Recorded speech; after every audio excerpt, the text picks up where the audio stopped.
Македонија домаќин на високи дипломатски представници во период на интензивни дипломатски активности пред претстојниот референдум, кои пак порачуваат дека клучот за отворање на портите во НАТО и ЕУ лежи во успешниот референдум.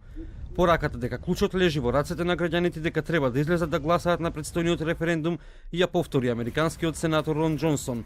Тој нагласи дека во Македонија е дојден со цел да даде охрабрување и поддршка на целиот процес од решавање на спорот за името до конечното интегрирање на Македонија во НАТО и Европската Унија.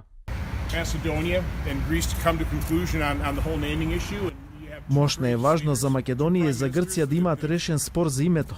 Двете земји имаат двајца храбри лидери, премиери кои вложија голем напор за да го решат овој спор. Тоа е единствениот начин на кој Македонија може да влезе во НАТО.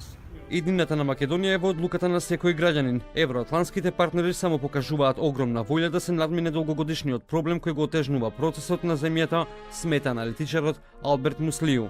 Пораките на високите представници кои доаѓаат во посета на Македонија не може да се добијат никогаш повторно, вели Муслију, појаснувајќи дека истите пораки се контрааргумент на сите скептици кои веруваат дека ситуацијата не е јасна. Доаѓањето на Себастијан Курц, Јенс Столтенберг, Ангела Меркел како и останатите евроатлантски партнери ја покажува нивната заинтересираност Македонија да стане член на евроатлантското семејство, оценува Муслију, додавајќи дека самото нивно повикување граѓаните да гласаат покажува дека имаат волја да ги отворат вратите на Македонија. Ја се уште верувам дека референдумот позитивно ќе заврши, но мислам дека и таа порака е јасна, не е недвосмислена, е јасна и му кажува на сите тие кои покажуваат скептицизам, а нарешто на тие кои повикуваат да не се гласа во ниеден дека тоа не е правиот начин да се оди напред.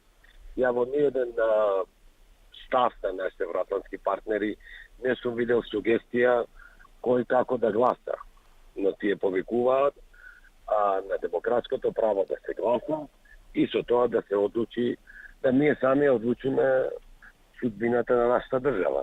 Додека дипломатите со јасна порака за референдумот, опозицијската ВМРО ДПМН се уште калкулира.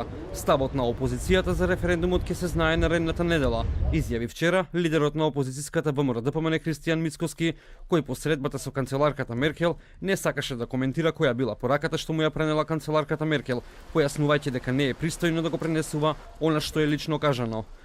Во пресрет на референдумот во посета на Македонија беа генералниот секретар на НАТО Јенс Столтенберг, министерот за надворешни работи на Луксембург Жан Аселборн, австрискиот канцелар Себастијан Курц, како и германската канцеларка Ангела Меркел, кои заедно со денешната посета на американскиот сенатор Рон Џонсон испратија јасна порака дека успешен референдум е единствен начин Македонија да влезе во НАТО и ги повикаа граѓаните да гласаат на претстојниот референдум.